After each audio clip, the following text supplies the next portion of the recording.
అర్థమైతే జీన్స్ అనేది అది పుట్టుకకు సంబంధించింది.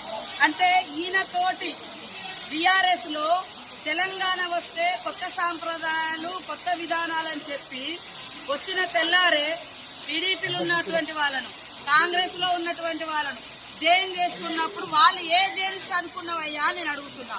2018లో కూడా కాంగ్రెస్ పార్టీ నుంచి 13 మంది ఎమ్మెల్యేలను జైన్ చేసుకున్నావు. ఇవాళ వాళ్ళ పార్టీ నుంచి రాగానే ఇవాళ రకరకాలు మాట్లాడుతున్నారు. ఫస్ట్ నీ పార్టీలో జైన్ చేసుకున్నటువంటి వాళ్లకు ఏ జీన్స్ ఉన్నాయని నువ్వు జైన్ చేసుకున్నావు. నీకు చిత్తశుద్ధి ఉంటే ఇవాళ కోర్టులో పోయి కొట్లాడుతున్నావు కదా, మరి ఆ రోజు వెంటనే తీసుకొని మంత్రులుగా కూడా చేసారు. ఏది నీ నీతి అంటున్నా కేటీఆర్, నీ నీతి నీ రీతి ఏదయ్యా? ఆ రోజు తలసాని శ్రీనివాస్ యాదవ్ ను సవితా ఇంద్రారెడ్డిని తీసుకొని ఎమ్మెల్యేలుగా తీసుకొని అదే గవర్నర్ దగ్గర తీసుకుపోయి అత్యంత నీచంగా హేయంగా నువ్వు మంత్రి పదవులు కూడా ఇచ్చి రాజ్యాంగాన్ని ఉల్లంఘించిన నువ్వు ఇవాళ రాజ్యాంగ ధర్మాసనం కాడిపోయేటువంటి అర్హత నీకుందా? ఫస్ట్ ఇప్పటికైనా నేను సవాల్ చేస్తున్నా.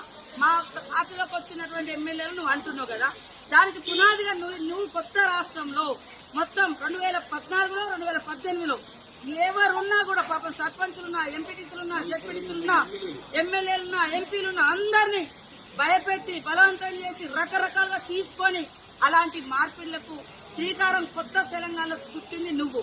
నీకు రాజ్యాంగం మీద గౌరవం ఉంది. ఇంట్లో పోయినంటే మరి నీ పార్టీలో ఉన్న ఒక్కరిని కూడా ఎందుకు నువ్వు రాజీనామా చేసి మళ్ళీ ఎలక్షన్కి రాలే? ఇవాళ డిమాండ్ చేస్తా ఉన్నావు.